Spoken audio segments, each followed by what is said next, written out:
वंदे श्रीकृष्ण चैतन्य नित्यानंद सहोदितो गौरादये पुष्पवन्तो चित्रोषन्दो तमो नदो आजानुलम्बितो भुजो कनकावदातो संकीर्तनैकपितरो कोमलायताक्षो विश्वम्भरो द्विजवरो जुगधर्मपालो वन्दे जगतो प्रियकरो करुणावतारो वन्दे वृन्दावन गुरु कृष्णं कमललोचनं वल्लभी वल्लभां देवं राधालिङ्गितो विग्रहं तमैवास्मि ना जीवामि तयोः विना इति विज्ञानं देविदं नायं मम चरणान्तिके वाञ्छाकल्पतरुर्भैश्च कृपा सिन्धुभ्येव च पतितानां पावनेभ्यो वैष्णवेभ्यो नमो नमो। प्रथमे आमी भक्तिरसपात्र किंचन वैष्णव महाभागवत महापुरुष श्री श्री स्वामी शिवानंद गोस्वामी महाराजेर चरण आमार कोटि कोटि दंडवत प्रणाम और समस्त रूपानुग गुरुवर्ग गुरु परम्परा और समस्त आचार्यवर्गेर चरण आमार कोटि कोटि दंडवत प्रणाम और उपस्थित समवेत उपस्थित कृष्ण प्रेम अनुरागी गौर भक्तबिंदेर चरण आमार कोटि कोटि दंडवत प्रणाम और यूट्यूबर माध्यमे जारा श्रवण करछेन तादेर चरण आमार कोटि कोटि दंडवत प्रणाम। आमाके शुद्ध मने आमी जाते शुद्ध भावे आमार जिह्वाके आमी पवित्र करते पारी तारই একটা प्रचेष्टा आमार भूल त्रुटिर आपनारा मार्जना करबेन। प्रेम पुरुषोत्तम जिनि प्रेमावतार जिनि करुणार अवतार जिनि मधुर अवतार सर्वोत्तम अवतार सारात्सार अवतार सेई महान अवतार श्री गौरांगेर चरणे आमार नमस्कार। कारण स्वयं भगवान छाड़ा एमन मधुर लीला कि कारो पक्षे करार कि माने सम्भव। प्रेम पुरुषोत्तम श्रीकृष्ण चैतन्य महाप्रभुर आज के रस आस्वादन करब भुवन मंगल जीवन गाथा एवं तार शास्त्रीय उपदेश एवं तार माने अंतरंग परम प्रिय पार्षददेर भक्तिमय माने जीवन गाथा जा आस्वादन करे आमादेर हृदयेर मलिनता शुद्धित है प्रेम आमरा लाभ करते पारी शुद्ध भक्ति लाभ है। এই কথামৃত अलौकिक दिव्य चिन्मय एवं कृपा साध्य साधन साध्य नय जार उपरे कृपा है सेई सेटा आस्वादन करते पारे। भगवान जखन पृथिवीते आसेन लीला करार जन्य तिनि माने प्राकृत मानुषेर मतो कृष्णेर যত खेला तार मध्य नरलीला नरबपु तारो स्वरूप ताई प्राकृत मानुषेर मतो लीला करें एखाने भगवान तार भगवत्ता माने प्रदर्शन करें ना। आमरा साधारण जीव आमरा जानी ना आमादेर की करा कर्तव्य और की करा कर्तव्य नय शास्त्रेर कथा आमरा जानी ना आमरा सठिक मार्ग आमरा दिशा आमरा पाई ना निर्णय करते पारी ना। তাই তাই আমাদের কি করা উচিত তাই যে বলা হয়েছে মহাজনস্য গত অতিপন্থা মহাজন যেই পথ অবলম্বন করে চলে গেছেন আমাদের জন্য যে দিশা মার্গ নির্ণয় করে গেছেন আমাদের সেই দিশা অবলম্বন করে আমাদের আগে চলা উচিত। মানে তাই ভগবান আসেন যুগে যুগে আসেন এসে তার কখনো তিনি একা আসেন কখনো তিনি পার্শ্বদ দিয়ে আসেন আর এসে আমাদেরকে আমাদের সেই ভক্ত ভগবানের লীলা আমাদেরকে আস্বাদন করার সে কি আসে পৃথিবীতে গাহে রাধা নাম বাঁশুরিতে যার রাগে বিরোহী যমুনা হয়ে ওঠে চঞ্চল সখিয়ে হরি কেমন बोल। महाप्रभु তিনি একদিন তিনি ভগবান এই বলছেন যে এই কলিহত জীবকে উদ্ধার করার জন্য তিনি আমাদের এসে সেই যুগধর্ম তারক ব্রহ্ম নাম সংকীর্তন যোগ্য আমাদের উপহার দিলেন। কলিতে জীব নিস্তারের একমাত্র পথ হলো এই নাম সংকীর্তন। কৃষ্ণ বর্ণং তেষা কৃষ্ণং, নাম যজ্ঞই হচ্ছে সর্বযজ্ঞ সার। এই সংকীর্তন যজ্ঞে শ্রীকৃষ্ণ আরাধনার বিধি মানে নির্দিষ্ট হয়েছে। মানে চেতদর্পণমার্জনং ভব মহাদাবাগ্নি নির্বাপনং শ্রেয় কৈরবচন্ডিকা বিতরণং বিদ্যাবোধ জীবনম আনন্দাম্বুতিবর্ধনং প্রতিপদং পূর্ণামৃত আস্বাদং সর্বাত্মস্নোপনং পরং বিজয়তে শ্রীকৃষ্ণ সংকীর্তনম। শ্রীকৃষ্ণ কীর্তন মানে হচ্ছে চিত্তরূপ দর্পণকে নির্মল করে এবং সংসার হতে প্রাপ্ত যে মহাদাবাগ্নি তাকেও দূর করে। এবং চন্দ্রালোকে পদ্মফুল মানে যেমন প্রস্ফুটিত হয়, তেমনি কৃষ্ণ কীর্তনের আলোক সর্বরকম মঙ্গলজনক মানে কুমুদ পুষ্প ফুটে ওঠার পক্ষে সাহায্যকারী। মানে শ্রীকৃষ্ণ কীর্তন হলো বিদ্যারূপ বধূর মানে জীবন সর্বস্ব, আনন্দ সাগরের বৃদ্ধিকারী, কারণ আনন্দ বর্ধনকারী হচ্ছে এই কৃষ্ণ কীর্তন। কারণ আমরা তো আনন্দই লাভ করতে চাই, কারণ জড়জগতে যে আমরা আনন্দ পাই সেটা হচ্ছে মৎসর, নির্মৎসর নয়। তাই এই শ্রীকৃষ্ণ কীর্তন হলো আনন্দ সাগরের বৃদ্ধিকারী। মানে কৃষ্ণ নামের প্রতিটি অক্ষরে অমৃতের আস্বাদন করায়, সকল আত্মার পূর্ণামৃতে অবগাহনের স্নিগ্ধতা মানে আপাদক। মানে এই কৃষ্ণ নাম শ্রীকৃষ্ণ কীর্তন জয় যুক্ত হোক, মহাপ্রভু বলছেন। তারপর আবার তিনি আরেকটা শ্লোক বললেন, নামকারী বহুধা নিজ সর্বশক্তি স্তোত্রার্পিতা নিয়মিত স্মরণেন কাল এতাদৃশী তব কৃপা ভগবান মনাপি দুর্দৈব মিদৃশ মিহাজনীমা নানুরাগ। আপনার মন দিয়ে শুনবেন, মানে কৃষ্ণ নামের শক্তিতেই মানে কৃষ্ণ প্রেম লাভ হয়।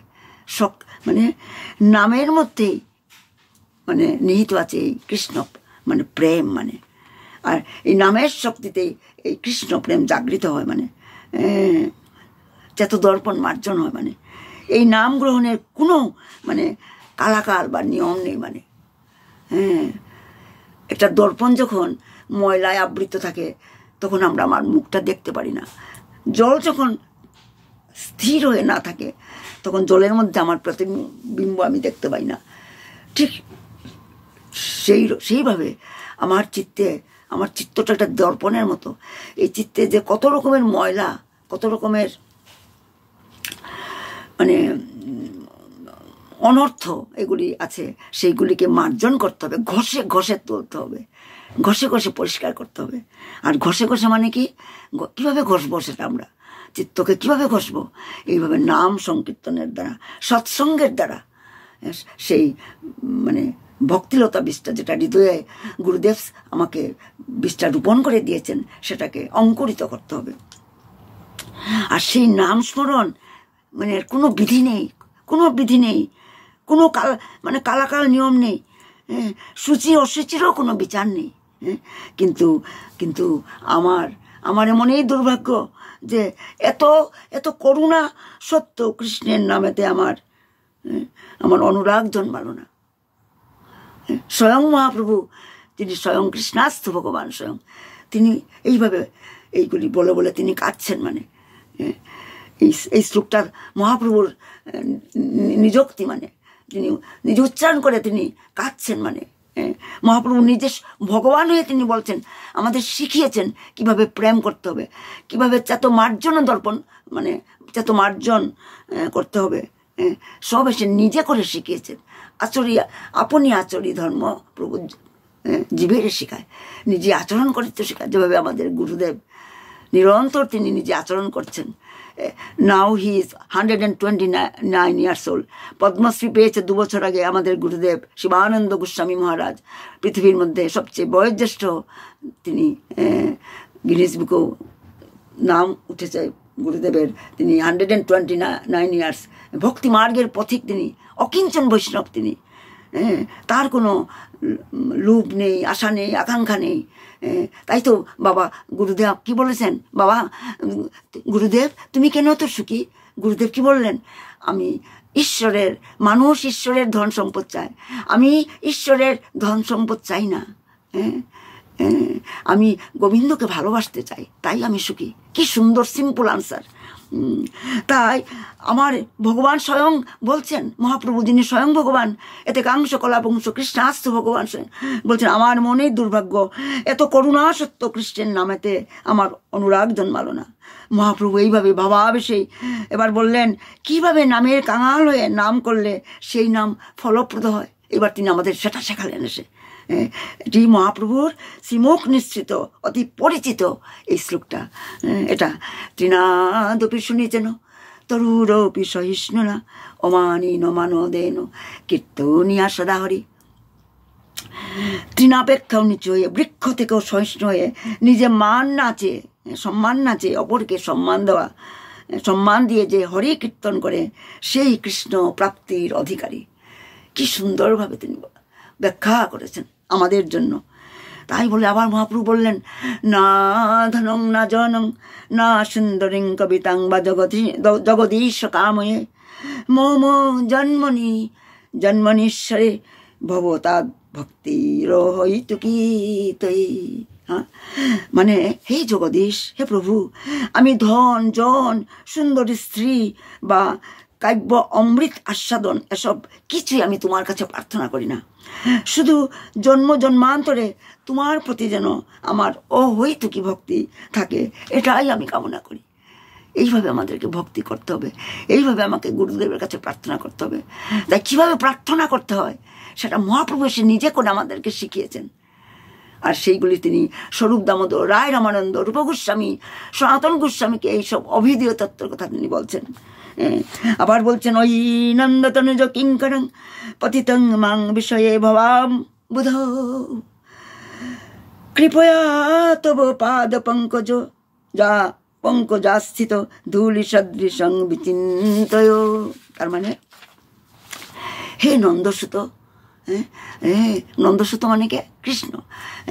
স্বয়ং গৌরাঙ্গ প্রভু যিনি ভক্তরূপে ভগবান, স্বয়ং ভগবান ভক্তরূপে তিনি কলিযুগে এসেছেন তিনি কৃষ্ণের কাছে। কারণ তিনি তো রাধাভাবে, রাধার অঙ্গকান্তি এবং ভাব নিয়ে এসেছেন। রাধার মহিমা প্রেমর সীমা জগতে জানা তোকে। আরে গৌরে না হইতো তবে কি হইতো, কেমনে ধরিতাম দেহ। তিনি বলছেন, হে নন্দসুত, আমি তোমার নিত্য দাস, তোমাকে ভুলে এই ভব সিন্ধুতে পতিত হয়ে আমি হাবুডুবু খাচ্ছি। ভগবানকে ভুলেই তো আমি আমার সম্বন্ধ জ্ঞান আমি হারিয়েছি, তার জন্য তো আমি হাবুডুবু খাচ্ছি এই সংসারে। আমি যে কৃষ্ণের নিত্য দাস সেটা আমি ভুলে গেছি।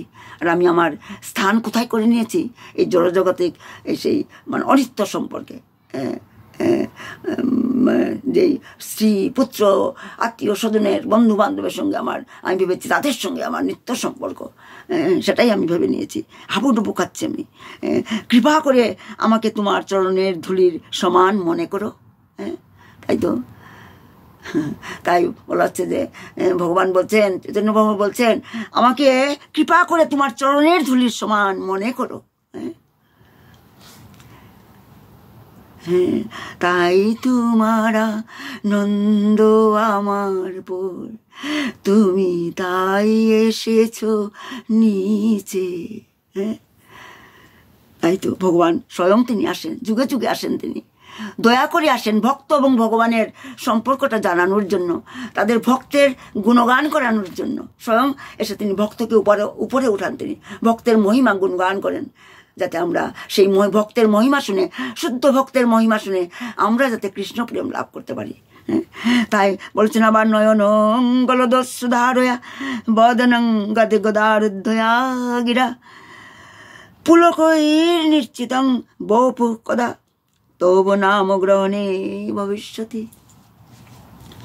হে কৃষ্ণ, মহাপ্রভু আবার বলছেন, হে কৃষ্ণ, তিনি রাধা ভাবে ভাবিত হয়ে, বিপ্রলম্ভ রসে ভাবিত হয়ে তিনি বলছেন, হে কৃষ্ণ, তুমি আমাকে এমন প্রেম দান করো যার দ্বারা আমার নয়ন দিয়ে অবিরত মানে অশ্রু যাতে বয়ে পড়ে, আমার কণ্ঠ যেন তোমার নাম নিতে নিতে ভাবে যাতে গদগদ হয়, সর্বাঙ্গ যেন পুলকে পরিপূর্ণ হয়।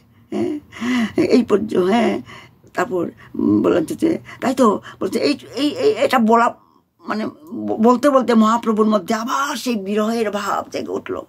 তিনি তখন আরেকটা শ্লোক বলতে লাগলেন। তাই তো আমরা মনে মনে আমাদের এটাই আমাদের আচার্যরা তাই তো বলেন, গৌরাঙ্গ বলিতে হবে পুলক শরীর, হরি হরি বলিতে নয়ন ববে নীর। কবে আমার শরীর পুলকিত হবে গৌরাঙ্গর নাম করতে, কৃষ্ণ নাম করতে। তাই তো মহাপ্রভু সে আমাদেরকে শিখিয়েছেন এইসব। তিনি আবার বললেন, যুগায়িতং নিমিষেন চক্ষুষা প্রাবৃষায়িতম শূন্যায়িতং জগতং সর্বং গোবিন্দ বিরহেন মে। এক্সকিউজ মি, আমার গলাটা একটু বিরহেন মে। তাই মহাপ্রভু বলছেন, হে গোবিন্দ, হে প্রভু, কবে তোমার বিরহে প্রতিটা ক্ষণ আমার কাছে শতযুগ বলে মনে হবে, এক একটা ক্ষণ শতযুগ বলে মনে হবে।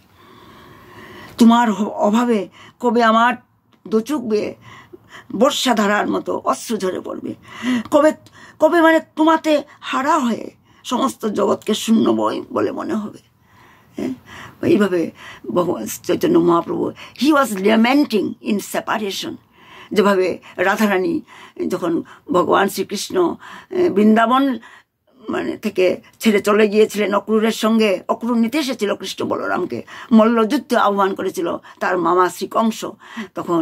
তখন সেই ব্রজাঙ্গনেরা রাধারানী যশোদামা তারা নিরন্তর কাঁদতো আর বলতো যুগায়িতং নিমিষেন চক্ষুষা প্রাবৃষায়তম, তোমার অদর্শনে সমস্ত জগৎকে শূন্যময় বলে মনে হচ্ছে। এই ব্রজাঙ্গনেরা বলছে, আর তোমার অভাবে আমাদের দুচুক বেয়ে বর্ষা ধারার মতো অশ্রু ঝরে পড়ছে। আমাদের সেই দিন কবে আসবে? সেই মহাপ্রভু বলছেন কলিযুগে এসে, যেটা দাপরে রাধারানী যশোদামা যে ভাব নিয়ে তারা দে আর লেমেন্টিং ইন সেপারেশন ফ্রম কৃষ্ণ। অদর্শনে তারা তাদের যশোদামা এতই কেঁদেছিলেন ঘরে বসে, সেই ঘরের মধ্যে দিয়ে একটা নালার মতো বয়ে গিয়েছিল অশ্রু জলে, নালা সৃষ্টি হয়েছিল, অন্ধের মতো হয়ে গিয়েছিল। ব্রজাঙ্গনারা তারা 100 বছর তারা চুলা জ্বালায়নি, তারা কৃষ্ণ বিরহে। তাই তো মহাপ্রভু এসেছেন আমাদেরকে সেই প্রেমটা জানা, সেই যে বিপ্রলম্ব ভাব, রাধারানীর ব্রজাঙ্গনাদের যে বিপ্রলম্ব ভাব, সেই মহাভাব সেটা জানানোর জন্য এসেছেন। সেই অনির্পিত চিরাঞ্চরিত করুণয়া কৃপয়া কলৌ সমর্পয়ামি উন্নত উজ্জ্বল স্বভক্তি শ্রেয়ম। সেটা দেওয়ার জন্য তিনি উন্নত উজ্জ্বল রস, যেটা আগে কখনো প্রদান করা হয় না কোনো যুগে, সেটা দিতে এসেছেন। আমরা কত ভাগ্যবান, কিন্তু আমরা গোবিন্দকে হাগর গৌরাঙ্গকে আমরা চিনতে পারলাম না, আমরা তো অভাগা আমরা। এবার মহাপ্রভু আবার বললেন, আশ্লিষ্য বা পদরতাং পিনশ্চুমাম ও দর্শনাথ মহতাং করতু বা যথা তথা বা বিধাতু লম্পট মত প্রাণ নাথস্তু সো এবন পড়া। ওটা মন দিয়ে শুনবেন। তিনি বলছেন মহাপ্রভু এইভাবে রাধাভাবে আবিষ্ট হয়ে তিনি বললেন। তাই মহাপ্রভু তো রাধাভাবে আবিষ্ট ছিলেন। বৃক্ষ তরুলতাকে থেকে বলতেন, কোথা যাও কোথা পাও, হা কৃষ্ণ কৃষ্ণ বলে ডাকতেন, কাহা যাও কাহা পাও, কোথায় গেলে আমি তোমাকে দর্শন পাবো প্রভু? মহাপ্রভু এভাবে যখন সন্ন্যাস নিয়ে যখন বৃন্দাবনে গিয়েছিলেন, এভাবে পাগলের মতো তিনি অক্রুর ঘাটকে দেখে তিনি মানে যমুনা বলে ঝাঁপ দিয়েছিলেন সেখানে। তাই সেগুলি আমরা আগেই রসাস্বাদন করেছি। তাই মহাপ্রভু এই শ্লোকটা আমি যে পড়লাম, সেই মহাপ্রভুর সেটা অর্থ হচ্ছে মহাপ্রভু রাধা ভাবেই মানে তিনি বললেন, আবিষ্ট হয়ে বললেন, এবার আমার প্রাণনাথ শ্রীকৃষ্ণ আমাকে আলিঙ্গনে বদ্ধ করে আত্মসাতেই করুন, বা আমাকে দর্শন না দিয়ে যেখানে সেখানে বিচরণ করে আমার দেহ মন প্রাণ তাপদগ্ধই করুন, কিংবা আমাকে যথেষ্ট ব্যবহারই করুন, যা ইচ্ছা তিনি করেন না কেন, কিন্তু তিনি আমার প্রাণনাথ, অন্য কেউ নয়। অর্থাৎ তার মানে রাধা ভাব কান্তি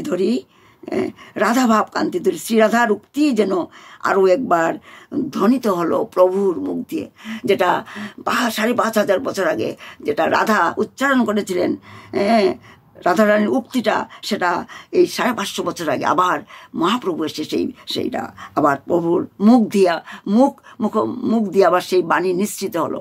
রাধারানীর মুখ নিশ্চিত বাণী মহাপ্রভুর মুখ থেকে আবার নিশ্চিত হলো। মত প্রাণস্তু স এব না পড়া। কৃষ্ণ আমাকে আলিঙ্গনবদ্ধ করে আত্মসাতেই করুক, আবার আমাকে দর্শন না দিয়ে আমাকে মানে যেখানে সেখানেই মানে আমাকে আমার দেহ মন প্রাণকে মানে তাপদগ্ধই মানে করুন না কেন, তবু আমার সঙ্গে যেই ব্যবহারই করুন না কেন, কিন্তু তিনি আমার প্রাণনাথ, অন্য কেউ নয়। রাধারানী ভাবিত হয়ে মহাপ্রভু এগুলি বলছেন তার পার্শ্বদের কাছে। তাই এই ভুবন মঙ্গল জীবন চরিত্রদা, তাদের জীবন কথা, মহাপ্রভুর ভুবন মঙ্গল এই যে উপদেশ, শাস্ত্রীয় উপদেশ পরম মঙ্গলময় মানে জগতের কল্যাণ সাধনকারী, মানে ব্রজভাবে এইভাবে দিবানিশি বিভুর থেকে মহাপ্রভু, তাই তো বলা হয়, বলা কি লাইনটা ভুলে গেলাম, আচ্ছা, দিবানিশি বিভুরে মহাপ্রভু অকৈত কৃষ্ণ প্রেমের যে অমল কোমদিচ্ছটা ইহজগতে বিস্তার করে গেছেন, তা মানে প্রকাশের ভাষা নেই, সেটা মানে ভাষায় প্রকাশ করা যায় না। তাই তো কবিরাজ গোস্বামী তিনি বলছেন, বুদ্ধির প্রবেশ নাহি তাতে না পারি বর্ণিতে। এই যে চৈতন্য চরিতামৃত স্বভাবত মানে কোটি মানে সমুদ্রবৎ গম্ভীর হলো শ্রীরাধার ভাবচন্দ্রোদয়ে তার সেই সমুদ্র গম্ভীর হৃদয়ও অনন্ত সমুদ্রের ন্যায় তরঙ্গায়িত হয়ে উঠত। তাই তো বলা হয়, কোন অনুরাগে বিরহী যমুনা হয়ে ওঠে চঞ্চল। যখন রাধা নামে যখন বাঁশি বাজান, মুরলিতে বংশী, বেনু, মুরলি, আর মুরলিতে 8টা ছিদ্র, সেখানে যখন বংশী বাজান রাধা নাম বলে, কারণ প্রত্যেকটা বাঁশিতে আলাদা আলাদা সুর, প্রত্যেকের জন্য আলাদা আলাদা সুর, গাভীর জন্য আলাদা সুর, মা যশোদার জন্য আলাদা সুর, রাধারানীর জন্য আলাদা সুর। আর রাধারানী নাম করে যখন বাঁশি, সে কি আসে পৃথিবীতে গাহে রাধারাম বাঁশুরিতে, রাধা নাম বাঁশুরিতে, তখন রাধারানী এবং গোপিকারা, ব্রজাঙ্গনেরা, তারা মানে দৌড়ে ছুটে চলে যান, মানে পাগলের মতো, তরঙ্গিনীর মতো। তাই তো ওখানে বলছেন, তরঙ্গের ভাব তরঙ্গের কণামাত্র ধারণা যদি আমাদের মতো জীবের পক্ষে সম্ভব হতো, মানে শ্রীরাধার মহাভাব, মানে সেই মানে মহাভাব মানে ভজনের মানে চরম আদর্শ, মানে সেই রাধাভাব কান্তিধারী মহাপ্রভু তিনি সেই দিব্য উন্মাদে সেই ভাব তিনি প্রকাশ করেছিলেন তার পার্শ্বদের কাছে, সনাতন গোস্বামীর কাছে। সেই ভাব স্বরূপ দামোদর কাছে, স্বরূপ দামোদর এবং রায় রামানন্দ যারা হচ্ছেন ললিতা এবং বিশাখা, আর রূপ গোস্বামী, সনাতন গোস্বামী যারা হচ্ছেন রূপমঞ্জুরি এবং লবঙ্গ মঞ্জুরি। তাই তো শ্রীমদ্ ভাগবতেও এই যে কৃষ্ণ করুণামৃতে, যেটা বিল্লমঙ্গল ঠাকুরের লেখা, কৃষ্ণ করুণামৃত, তারপর গীত গোবিন্দ, তারপর জগন্নাথ বল্লভ নাটক, তারপর চণ্ডীদাস বিদ্যাপতির পদে যে সমস্ত ভাব মানে পরিলক্ষিত হয়েছে, কারণ এই গীত গোবিন্দ আর জগন্নাথ বল্লভ নাটক, তারপর চণ্ডীদাস বিদ্যাপতি, এরা মহাপ্রভুর আগেই তো এসেছেন। মহাপ্রভু প্রকট হওয়ার আগেই ওনারা এসে এইসব কি সুন্দর সুন্দর রাধাকৃষ্ণের সমস্ত দিব্য লীলা তারা তাদের রচনায় প্রকাশিত হয়েছে। তাই তো বলা হয়েছে শ্রীমদ্ ভাগবতমে, সেটাই বলা হয়েছে এই কৃষ্ণ করুণামৃত, গীত গোবিন্দ, জগন্নাথ বল্লভ নাটক, চণ্ডীদাস বিদ্যাপতির পদে, তাদের লিখার যে পদে যে সমস্ত ভাব মানে পরিলক্ষিত হয়েছে। আর শ্রীকৃষ্ণ বিরহ ব্যাকুল মহাপ্রভু সেই ভাবের শ্লোক পাঠ করে তিনি তার পার্শ্বদের সনাতন গোস্বামী, রূপ গোস্বামী, স্বরূপ দামোদর, রায় রামানন্দ সঙ্গে কাছে তিনি সেই রস আস্বাদন করেছিলেন। তা সত্যি মানে অবিস্মরণীয়। তাই তো কৃষ্ণদাস কবিরাজ, টাইমটা দেখতে হবে, ও টাইম শেষ, হ্যাঁ আর 1 মিনিট আছে। তাই কৃষ্ণদাস কবিরাজ লিখেছেন, যেই শ্লোক জয়দেব ভাগবতে, রায়ের নাটকে সেই আর করুণামৃতে, কৃষ্ণ করুণামৃতে, সেই ভাবের শ্লোক করিয়া পঠন, সেই ভাবাবেশে করে আস্বাদন। হ্যাঁ, জীব ক্ষুদ্র বুদ্ধি তাহা কি পারি বর্ণিতে। তাই কবিরাজ এই চৈতন্যচরিতামৃতের লেখক কৃষ্ণদাস কবিরাজ গোস্বামী তিনি তাই বলছেন, জীব ক্ষুদ্র বুদ্ধি তাহা কি পারি বর্ণিতে, তার এক কর্ণাস্পর্শী আপন সুদিতে। তারপর হচ্ছে সেই সব লীলারস আপনে অনন্ত, সহস্রে বদনে বর্ণে নাহি পায় অন্ত। সেটা সম্ভব নয়, সেটা বর্ণনা করা। সমুদ্রের তরঙ্গের নাই রাধা ভাবের যে উত্তাল তরঙ্গে মহাপ্রভুর হৃদয় দিবানিশি উত্তোলিত হতো, সেটা বর্ণনা করা সম্ভব নয়। আমার সময় শেষ হয়ে গেছে। হৃদয় গো সীতানাথ প্রেমানন্দে হরি হরি বল, হরি হরি বল। আমার ভুল ত্রুটি মার্জনা করবেন। কে যাবি রে ভাই, ভব সিন্ধু পার, ধন্য কলির যুগের এই চৈতন্য অবতার। আমার গৌরাঙ্গের ঘাটে অদান খেয়াবই, জড় অন্ধ আতুর অবধি পার হয়। আরে হরি নামের নৌকা খানি শ্রী গুরু কান্ডারি,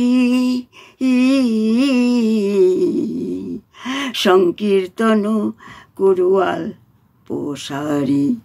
কে যাবি রে ভাই, আয় ভব সিন্ধু পার। প্রণাম সবাইকে, আমার ভুল ত্রুটি মার্জনা করবেন। নিতাই গৌর সীতানাথ প্রেমানন্দ হরি হরি বল। শিবানন্দ বাবা কি জয়, সৎসঙ্গ কি জয়, এবং গুরুদেব কি জয়, স্বামী মহারাজ কি জয়, নরোত্তম দাস ঠাকুর কি জয়। প্রণাম সবাই।